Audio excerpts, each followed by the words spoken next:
Go ahead and get started. I want to welcome everybody to our 2020 reimagined virtual ag breakfast. My name is Kevin Burlingmeyer.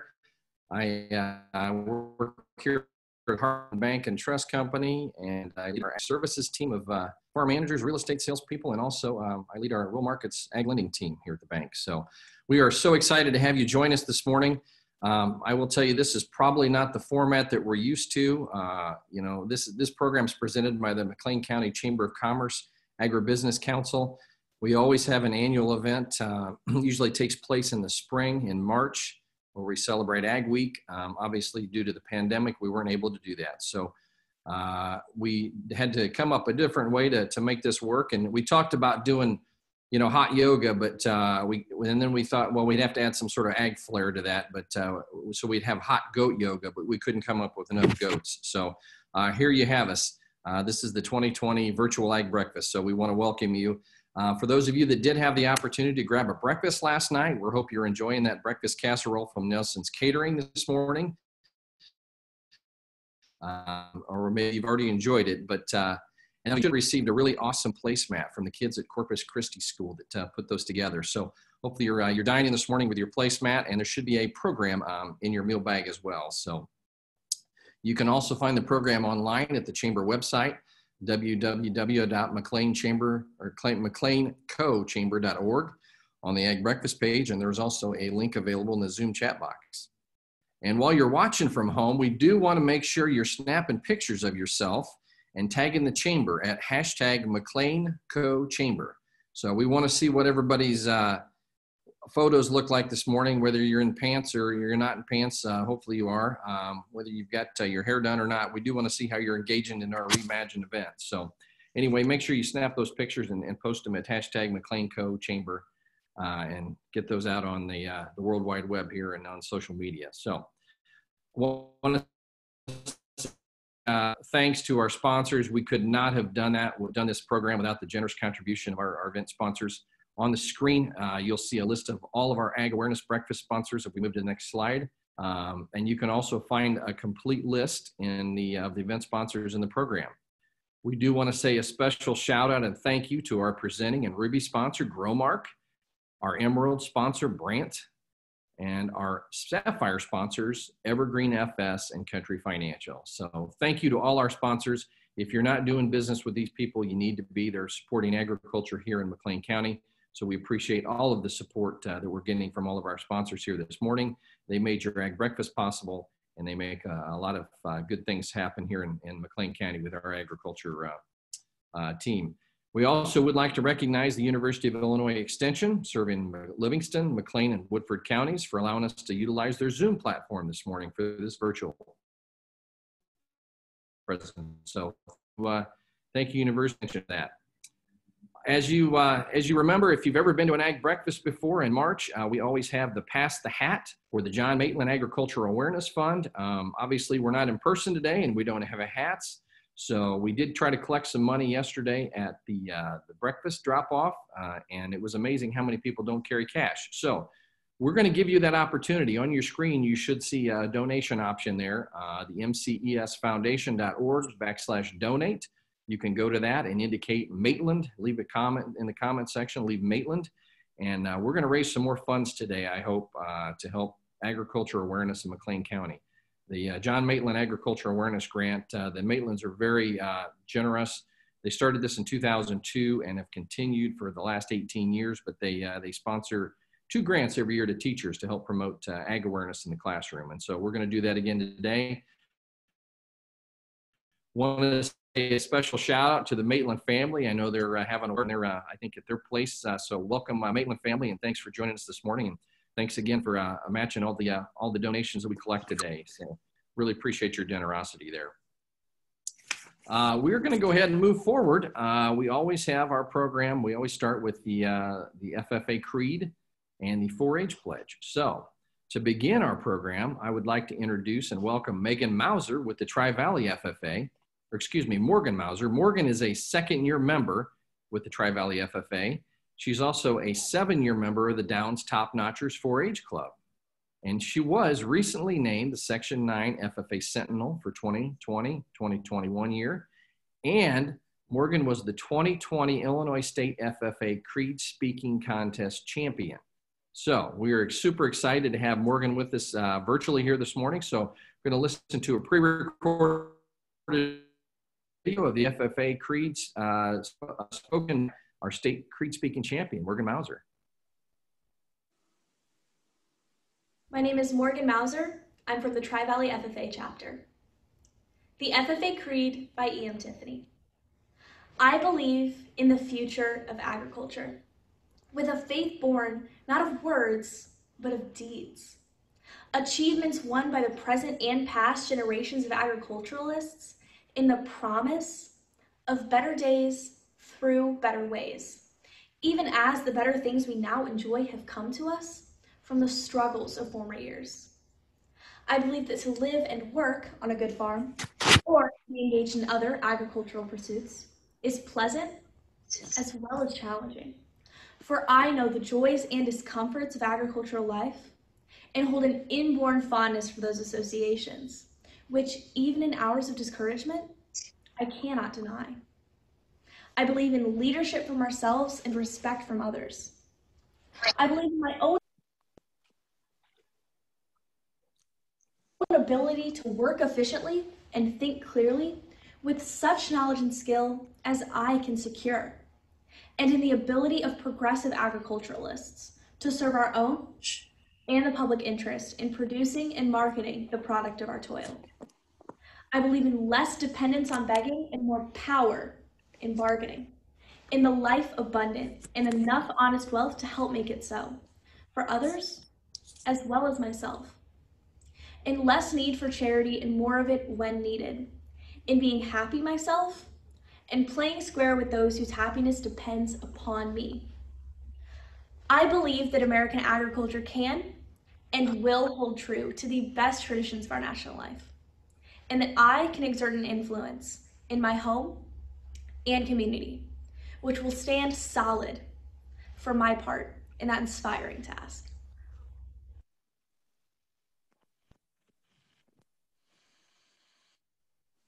All right, Morgan, thank you so much. I can see why you were the state Creed speaking champion. So congratulations, great job supporting Mclean County and representing, and nice work. And we look forward to all the good things you're gonna continue to do in agriculture in the future. So great job there, Morgan. Appreciate that. Next up, we have the Downs Top Notchers 4-H Club with a pre-recorded video of the 4-H pledge. Pledge my head to clearer thinking, my heart to greater loyalty, my hands to larger service, my health to better living, for my club, my community, my country, and my world.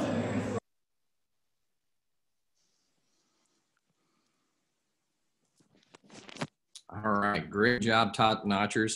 I want to say thanks again to Morgan and to the Top Notchers 4-H Club for participating in this year's 2020 Ag Awareness Breakfast. Great job, everybody. I just want to point out our Ag Council does really strive to raise awareness of agriculture in Mclean County and recognize the contributions of education and agriculture. So thank you. We got some really bright future ahead of us with these young folks in Ag. So I'm excited about that. Each year, I think you know, the students from Corpus Christi Elementary School participate in a placemat contest to make placemats for the breakfast.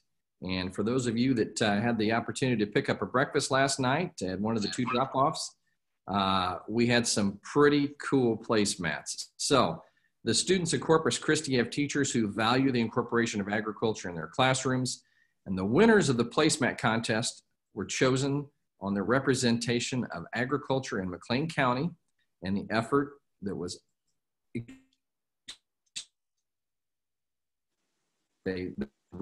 really amazing placemats. So this year's winning placemats were created by Maddie in kindergarten at Corpus Christi, Charlie in 2nd grade, and Lillian in 4th grade. So on the screen, you can see the 3 placemats that were our winners this year. So great job to all the kids at Corpus Christi, and especially to Maddie, Charlie, and Lillian. You guys put a lot of heart and soul and a lot of work into these. So as always, great work. We appreciate your support of agriculture in Mclean County, and to the teachers of Corpus Christi, we really appreciate you taking the time and effort to getting these made for us. So great job, everybody.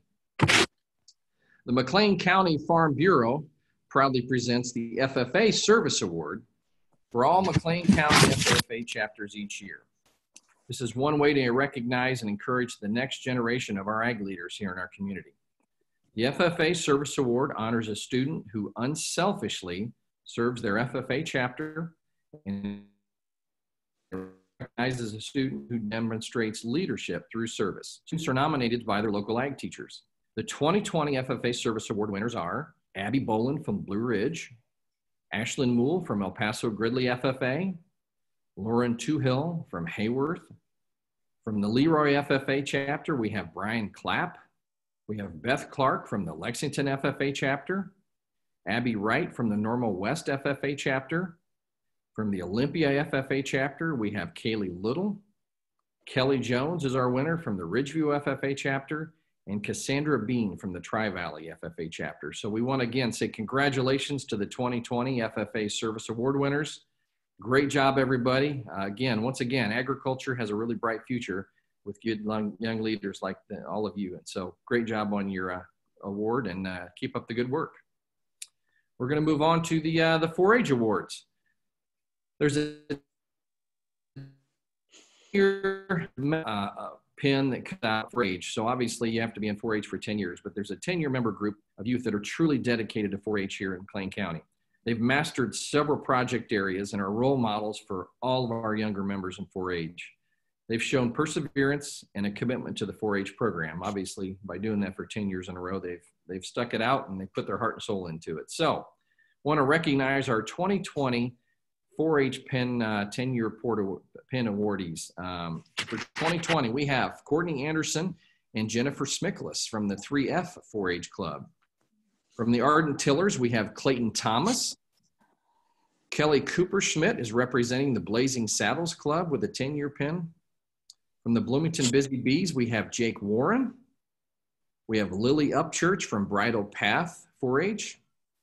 Cole Carmichael and Joshua Koth from the Downs Top Notchers 4-H Club, both 10-year pin winners. Jacob Haith from Dry Grove. From the Ellsworth Tip Toppers 4-H Club, we have Brock Fitzgerald and Marissa McGee. From the Greenleafers 4-H Club, we have Justin Reeves and Madeline Crutcher. From the Hudson Ag 4-H Club, we have Austin Softly, Garrett Rohde, and Jared Hinshaw. From the Lexington Leprechauns, we have Carly Groth and Kaylee Lash. Genesis Whitty is representing the Lyndon Leadham. From the McLean County Shooting Stars, we have Audrey Masters. And from the Olympia Pace Setters, we have Carl Schmidgall and Kyle Fass. From the Saybrook Willing Workers, we have Caitlin Beatty and Lauren Summer and Shelby Inghausen. And lastly, from the Towanda F4H, we have Mackenzie Kraft and Sarah Kraft. So congratulations, ladies and gentlemen, to all of our 4-H 10-year pin awardees. So great work. And on to bigger and better things. I know 10 years is kind of the max in 4-H for the most part, so great job, and look forward to what all of you have in future in agriculture and McLean County. So great work, everybody. Going to move on. We talked about it just a few minutes ago, but in 2002, a fund was launched in honor of our Senator John Maitland and his many years of outstanding service to McLean County. This special fund was created locally by the McLean County Extension Service Foundation, and it's been appropriately named the John Maitland Agriculture Awareness Fund. This grant is made possible by generous contributions from the Maitland family. The funds collected from the Pass the Hat at this breakfast will be matched by the Maitlands and used to fund next year's winners of the John Maitland Agriculture Awareness Grant. Through these generous donations, support is given to our teachers here locally, working hard to incorporate and promote agricultural to students of McLean County. We're really thankful for the Maitland family, really appreciate all of their generosity through the years in making this happen. And we're excited. We have two 2020 grant award winners. The first grant award winner is going to Katie Buckley from the Leroy Junior Senior High School. So congratulations, Katie. Katie was able to have her students understand the value of agricultural land and why conserving it is so important for the food supply through a hands-on soil composition lesson that she's put together. So great work, Katie. We appreciate that. And our second winner of the John Maitland Agriculture Awareness Grant for 2020 is Jamie Corcoran from Washington School. Jamie was able to use this grant to get their hydroponic system up and running. That sounds really awesome. And Jamie obviously plans to use this system in her 4th and 5th grade special education classes. So nice work, ladies. Really appreciate all that you're doing to promote agricultural awareness in your classrooms. And really do appreciate the Maitlands for what they're doing to fund these scholarships. So just a quick reminder, the virtual Pass the Hat is still open. You can donate through the Extension Foundation at the mcesfoundation.org/donate.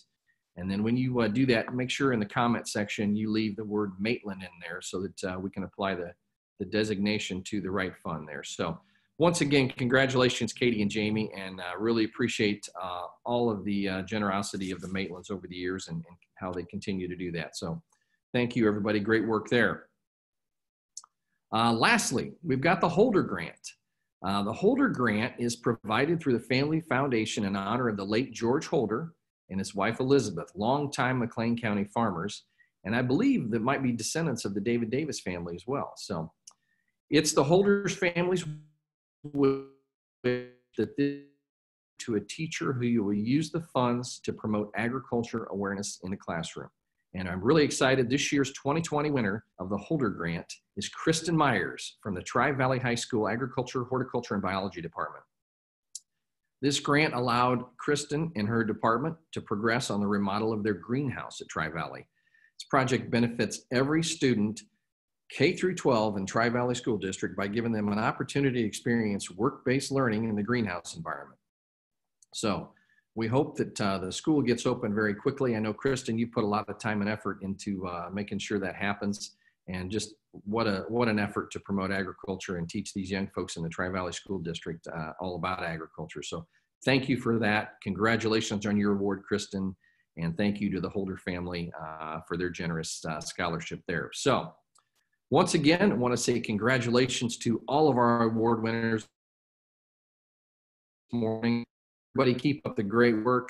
Agriculture has a really bright future in McLean County, thanks to a lot of wonderful people and the great work you're doing. So nice job, everybody. We are going to move on. We've got our keynote presentation this morning by Regella Scavuzzo. Regella is the Associate Director of Food Systems Development with the Illinois Farm Bureau.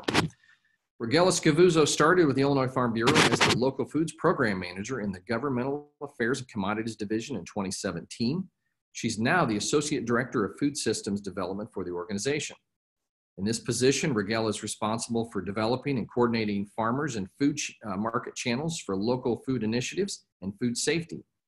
This includes business development outreach to county farm bureaus, monitoring organic production regulations and food safety issues, and coordinating farmer-buyer meetings. Regella oversees local and regional food system development, local food workings groups, establishes relationships with corporate and regional buyers while serving as the local food spokesperson for the Farm Bureau with statewide local food organizations. So she's got a big job. Beginning in 2014, Regella helped develop and coordinate a local food hub and food access program in Birmingham, Alabama. She helped develop and build infrastructure, provide technical assistance, and develop marketing centered around local food to increase revenue for farmers in the state of Alabama. Her previous experience includes local supply chain coordination, food packaging and quality control management, local food marketing campaign coordination, operations process and system development, training and workshop implementation, consumer education management, and farmer-buyer relationship coordination.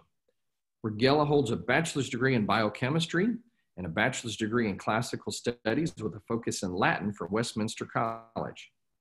She's a master's degree in public health from Tulane University with a focus in global community health, behavior science, and nutrition. So, Regella, we've got the right crowd for you today. We all like to eat. We all like to eat local, and we like to eat often. So, please help me in welcoming Regella for your keynote address entitled Growing Our Community Together, How You Can Grow, Buy, and Eat and Live Local. So take it away, Regella. Good morning, everyone. I'm really excited to be with you this morning. We're going to talk a lot about what local is, what it means to you, what's changed pre and post COVID, and how you can get involved in the local food system if you're a farmer or if you're not a farmer. So I hope you're ready for this morning. So what is local? Local means a lot of things to a variety of people.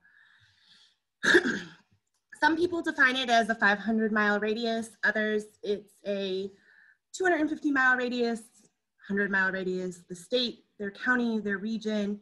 There is no official definition for local. How at Farm Bureau we like to define it is how you define community, because ultimately that is what you're building, a food community. And that can mean a lot of different things to a lot of different people. So in your community, it might be a regional area, it might be a mile radius. USDA, for example, has several different definitions of how they define it. And some farmers markets may define it by a specific area. What the beauty of local is, it really can be anything and any type of local food. So you get to determine how you define local, but it's also important to ask those around you how they define it. So we all interpret it a different way, and if you have a set of values that follow what you think local means, it's important to communicate that with your community so that you're all on the same page and rowing in the same direction. Community-based food systems really has evolved over the last several years. When you're looking at a community-based food system, which is how I'm saying we define local, you're looking at economic development, jobs, the health of the individuals in the community and social viability, farmland preservation, small and medium scale farm viability, environmental stewardship. And ultimately, this is all in one system. So distribution, retailing, preparing, eating, practicing. So it's all about how everything works together in the community to move at a multifaceted approach. When I got started in local foods, it was interesting. So we had food access, economic development, and local foods all talking about different things. They didn't talk to each other and they didn't collaborate. Fast forward to now, and that's the most important piece that we see across the board. How does everything work together? For example, in a low-income community or rural development, you're finding breweries come into dilapidated communities that need revitalization because you immediately see economic development through that brewery. It brings in restaurants that then brings in retail, brings in the economic dollar to the community. When you're talking about adding economic development to a community, you begin changing the way the community functions, and it's all about that collaboration. Local food is a really great place to talk about this because it impacts everybody. Everybody eats, and everybody cares about their food and where it comes from and who it's involved with. So when you're looking at this, you're looking at a strong economic multiplier. So virtually all the revenues generated in a local or regional food system stay in that community. So what does that mean? It means that your food dollars from start to finish begin in a regional area. Now again, that's how you define local.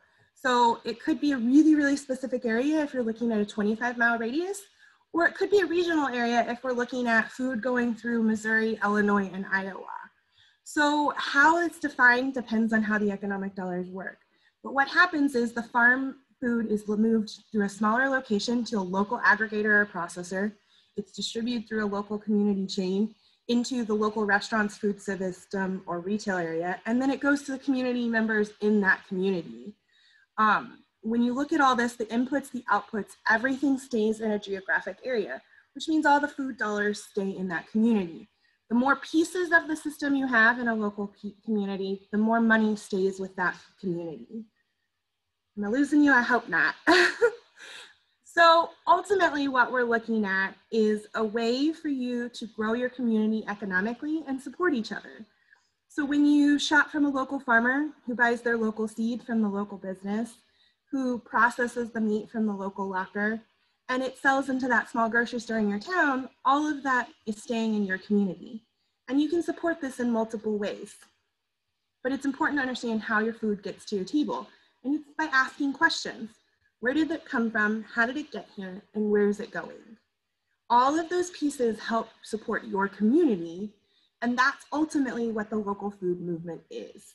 It's about supporting your community and helping move the ball forward. So why local? You've seen a lot of farms move in this direction because of the farm dollar. So in traditional avenues, oftentimes they're getting 84 cents, or they're only getting 15 cents of the dollar. Where's the rest of it go? It goes into marketing, distribution, and on the other side. So a lot of farms began doing local so that they could move the economic dollar in their community, but also into their pieces. So we have really two avenues of local food. We have direct to consumer, which is what most people think of often, and we have intermediated market sales, or the wholesale markets, as you might see when we talk about the food dollar. What we learned during COVID is a lot of people didn't know the difference between these. So the direct to consumer sales is when we're talking about farmers markets, CSAs, farm stands, online markets, mobile markets, you pick. Ultimately, the farmer directly to the consumer, or the processor directly to the consumer. Intermediated market sales might be buying from a restaurant that buys local, buying from your local grocery store, or even your regular grocery store, buying from your schools, so the schools that do farm to school programs, any of those pieces that have somebody in between you and the farmer and the consumer. But both of these have local markets, and they're both growing in a large number. So $8.7 billion in food sales was the amount of local food in 2015. Now, we do research on this every 5 years, so we're hoping to see new data on what the number of local food sales in the country are, but this is $8.7 billion across the country. But it's a growing upward trend, and this is only raw products. When you add in value added, so when we talk about baked goods, lightly processed pieces, jams, jellies, pickles, sauces, any of those value added production pieces, that $8.7 billion roughly moves up to $20 billion instantly. $3 billion of that was in direct to consumer sales, and $5.7 billion was in intermediate sales. Now these are, again, all staying in your local community. So that is the amount that moves into local communities versus moving across the country or even out of country. So where is local? First is the farmer's market. It's an easy one to think of. We have over 400 farmers markets in the state of Illinois. Farm stands, those are those businesses that the farmers are running directly on their farm or a roadside stand nearby. Agritourism, this is the fastest growing tourism in the state of Illinois. This might be corn mazes to apple picking to other pieces of the community. CSA, or Community Supported Agriculture, has been around for a really long time, but not everybody knows what it means. It's ultimately the start of a subscription box. What you do is you pay upfront shares, and that helps the farm buy the seed that they're going to put into your boxes at a later date and give you a produce box. These are all direct consumer avenues. So that $3 billion I was talking about, these are the types of methods that you're going to see in direct to consumer. When you're looking at intermediate sales in your community, it might be restaurants, retailers, wineries and breweries, cooperatives, food hubs, butcher shops, meat lockers, a variety. Now, things like wineries and breweries can actually be direct to consumer or intermediate, depending on how they get their products. So we have some wineries and breweries that actually grow their own product direct on their farm and distill it right there. Others buy from local farmers and distill it. So that kind of falls into two pieces. These are all the different places that you can buy local and how you buy it.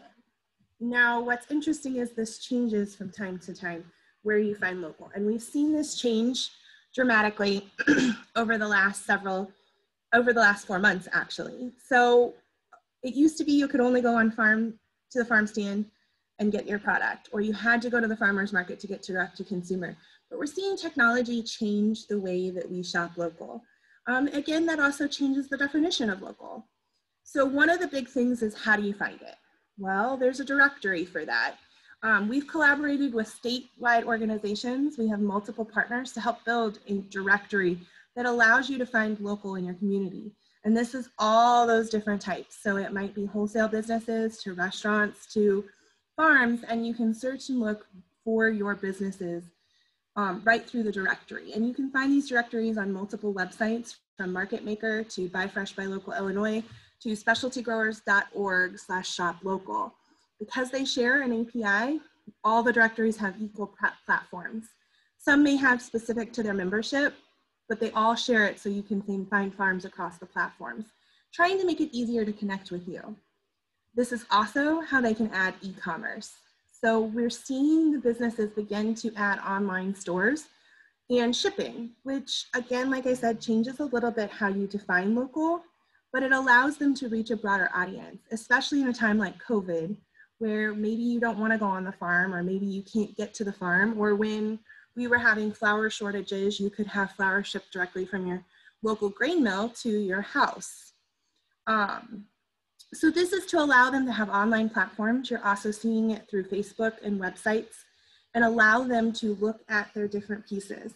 So when you go to do your search or directory, you're going to find listings like this, what kind of memberships they're associated with. And when you click on learn more and you hear about their profiles, you hear what they're doing, how they're doing it. If they have an e-commerce place, it's going to direct you to that, or their Facebook, so you can tell their story.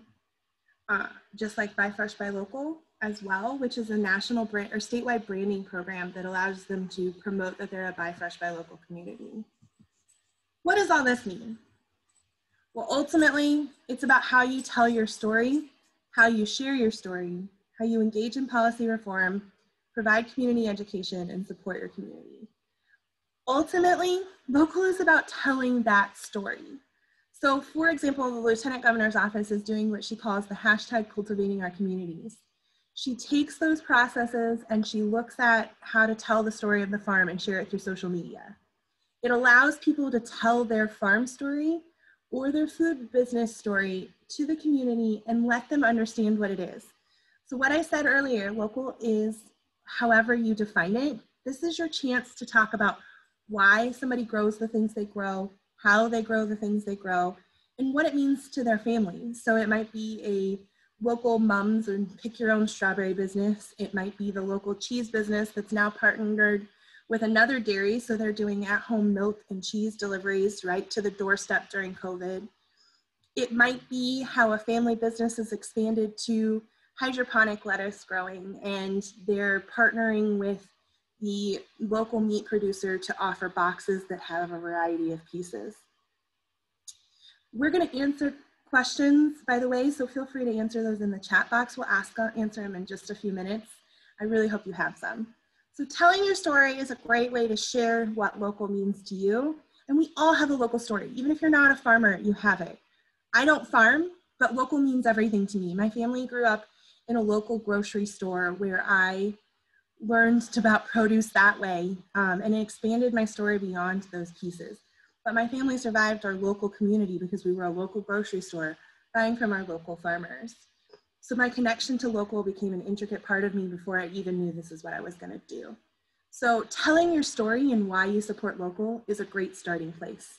Share stories, share other people's stories. A lot of people don't know what a farm's doing or what agriculture is doing or what the local bakery is doing. And so a simple way to make sure people understand that is to share their stories. Is there someone you love in the local community that you always support? Why do you support them? What's so unique about them that makes you engage with them? The next one is engaging in policy reform. With local food, a lot of policy is driven by the consumer. Things like agritourism liability to protect those farms is something we work on regularly, trying to make sure that we have that at our state level. There's local food policy reform and funding to help build infrastructure and local distribution. There is pieces that allow the double buck SNAP program so that those in low-income communities can double their SNAP benefits at the farmers market. So engage in the policy, ask questions, ask your farmers in your community what helps move the ball forward in their community. We have local, state, and national policy that impacts your local food system and your economy. There's also wonderful programs and policy that help it. We've seen several in our community earn the program called Local Food, Local Places that help them strategically plan local food into their economic development reform. And it moves forward when the community engages in this policy reform. Provide community education. Help people understand that local isn't necessarily one type of growing practice or one type of farm. It's about your community and what your community has to offer to each other. And the best way is to support your community. Look around and look at those pieces and what you can do to support that. That's considering where you're shopping and spending your food dollars. It's sharing those stories. It's going to the farmer's market and making a purchase. It's going to the local cooperative grocery store, or even at your grocery store, looking at where it's moving and buying product consciously that's been from a local producer.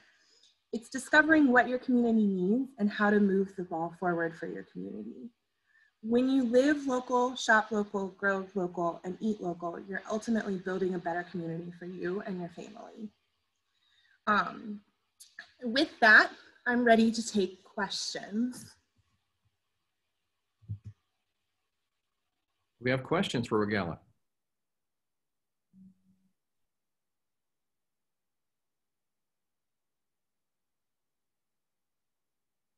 Anyone have a question for Regala this morning?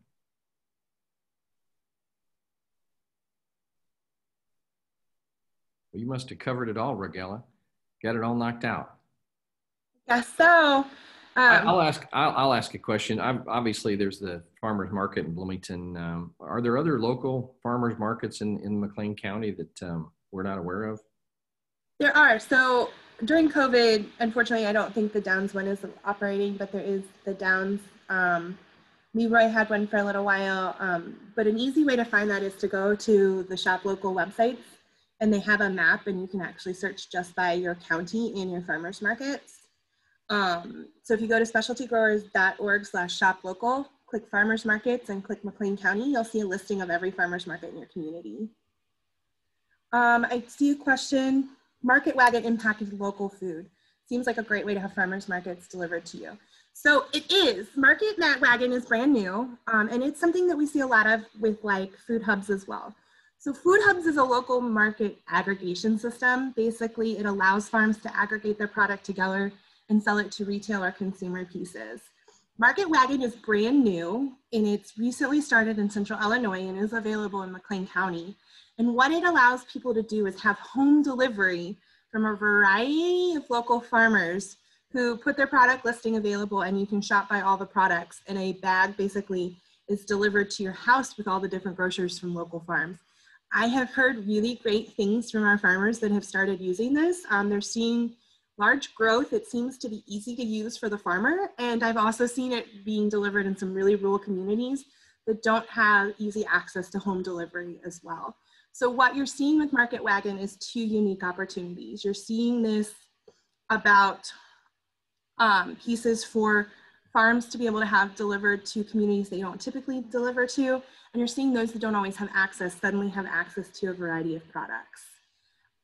So farms did market and pivot during COVID in a variety of ways.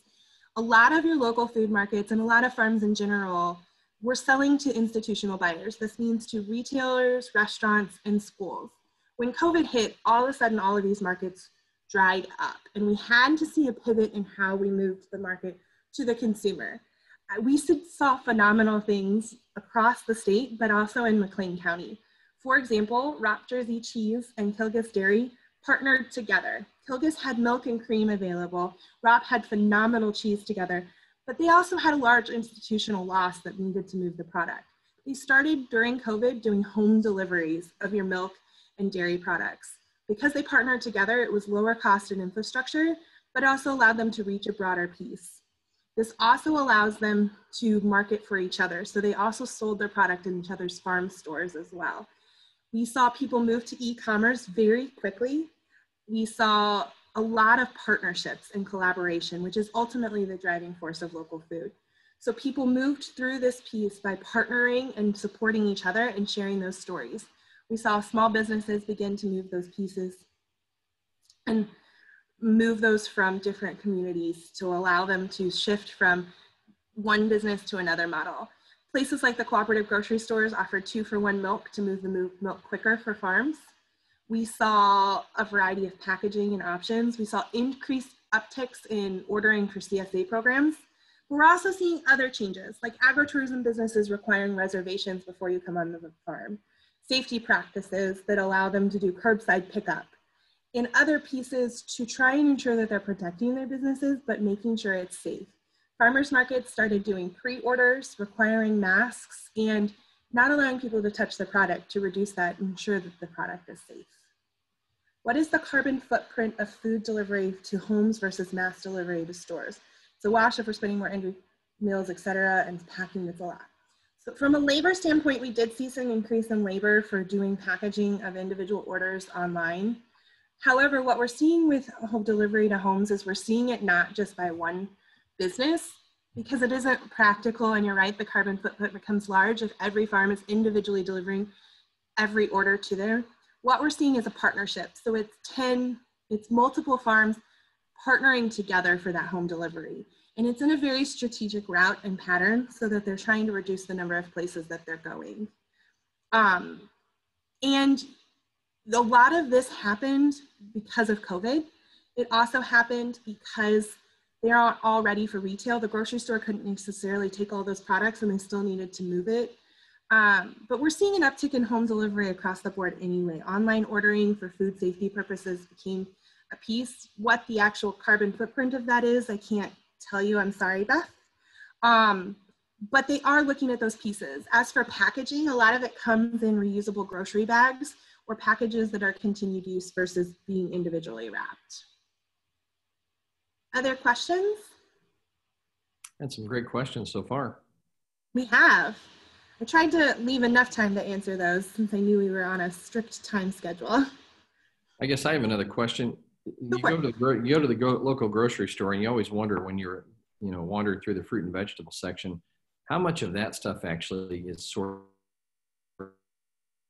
Sorry, you cut off a little. From farther away. Any ideas? So you're going to said when you go to the local grocery store and you're wandering around the fruit and vegetable, how much of that is actually sourced locally? So it depends on the grocery store. We're seeing a lot of grocery stores begin to have a local section and have a focus in local. And it also depends on the size. So something like Eckert's peaches or Rindleman's apples, you're going to see more likely in grocery stores across Illinois because they found that piece. And those are Southern Illinois farms. But you also can find on the labels. So it'll say made in the USA. It'll say if it's an export from a different country. And you're going to also see other pieces that you can see where they're locally focused. You tend to see them promote their local production because they know that it's an interest in their community. Places like Joel Osco and Hy-Vee all have a focus in buying local. So they tend to have an allocated local section, but it's important to ask those questions. Some businesses promote local and maybe don't always have it. And so asking your local produce buyer at the grocery store is going to probably tell you. He's going to know if it came from a local farm or not. Okay, good. All right, got another question from Anna, I believe.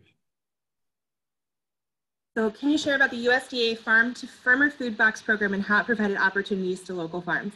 So the Farm to Food Box program is really exciting for multiple reasons. Now, it didn't come without hiccups, I know, but there's multiple reasons. The Farm to Food Box program is actually allowing pre-made boxes to go to food banks that can then go directly to those that need it most. But what's unique about this is it's actually a purchasing product. So they aren't relying on farms to just donate their leftover product. They're actually buying first. And what I mean by this is that all of our produce is graded.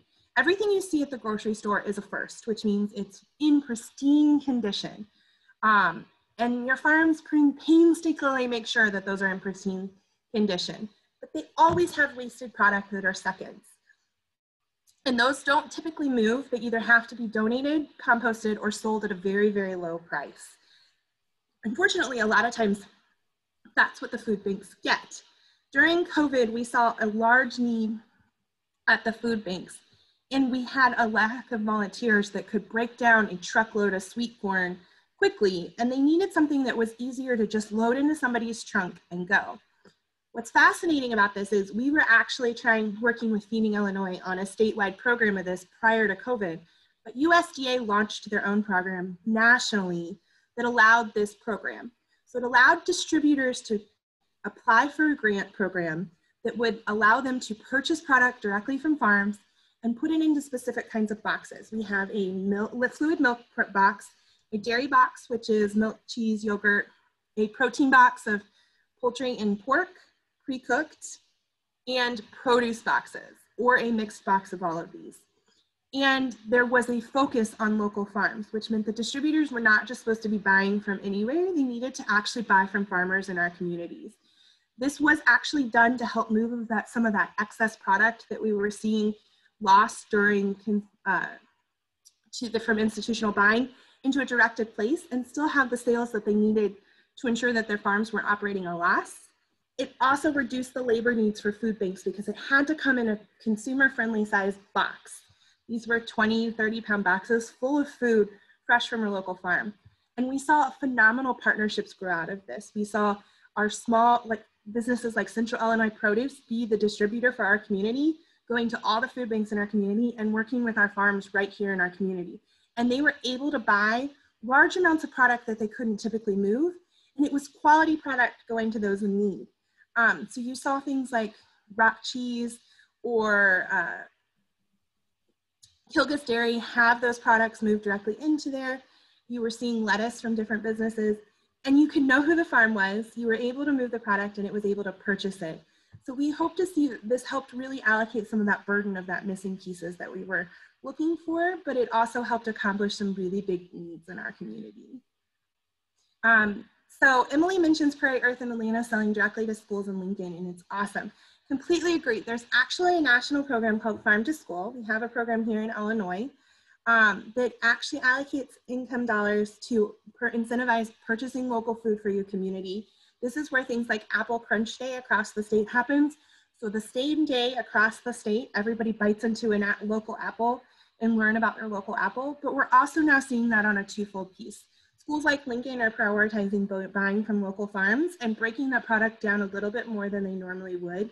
So they're making sure that they're buying from their farms, educating their community and their schools about what that food is and where it came from, and really trying to do more ag education in the community through what the kids are eating during school lunches. All right. Great update, Regella. Any other questions before we wrap up here? Anybody having last minute thoughts or ideas or questions they want to ask Regella? Well, if not, Regella, thank you so much for joining us this morning. Appreciate it. What a great presentation. And I agree 100%. It's great to shop local. It's great to keep the money locally here in the community. It doesn't go far away places. It stays right here, and our tax dollars stay here in McLean County as well. And so it's everything and how we can grow, buy, eat, and live local. Thanks for the presentation this morning. Appreciate that. We also want to thank the McLean County Chamber of Commerce and the staff for putting us on this morning. As always, I know there's a lot of behind the scenes work that goes on with the chamber staff. So thank you to everybody from the chamber that helped out. And also want to say thank you to my fellow Chamber Ag Council members. We handed out obviously breakfast last night, and the Ag Council does strive to really keep a good ag awareness of going on in here in McLean County and let the local community know what good things are going on in the ag community. So thanks to the Ag Chamber Council members for your help as always. We do want to recognize our sponsors once again and the extension one more time for their gifts this morning and making this all happen. And just another last quick reminder of the Pass the Hat, the online donation for the Maitland Fund is also available. So if you have not given, take an opportunity to do that. And again, the money raised today is going to go to the scholarships for next year in 2021 and help keep ag in the classroom, keep that first and foremost in front of our children. So appreciate that. Lastly, reminder, don't forget to take your picture and post it at hashtag McLean Co Chamber. All right, so get that out there in social media and show the world how you're supporting agriculture and the ag breakfast here in McLean County. So this session has been recorded. It's going to be available on the chamber website. So if you missed something or you had to step out for a second and you want to go back and do a rewind, or if you want to share with others, it's available out there. So also just a real quick reminder, we've got the Being Prepared link, as I believe out there on the chamber website. Talks about COVID awareness. So anything, any information that you want to get local updates and recent updates here locally on what's going on, the ordinances and things we need to be following to keep our families and ourselves safe. That is out there on the Being Prepared website, beingprepared.org. And then lastly, Community. Community is another website that you can go to, and Community Confident and join over 180 other local businesses and organizations that are committed to keeping everybody safe through this pandemic. So with that, I want to thank everybody for attending today, and I really appreciate all that you do to promote and support agriculture here in McLean County. So go out and make it a great rest of the week. To the farmers on the call, have a very safe and bountiful harvest. So thank you, everybody, and enjoy the rest of your afternoon and evening. All right, thanks.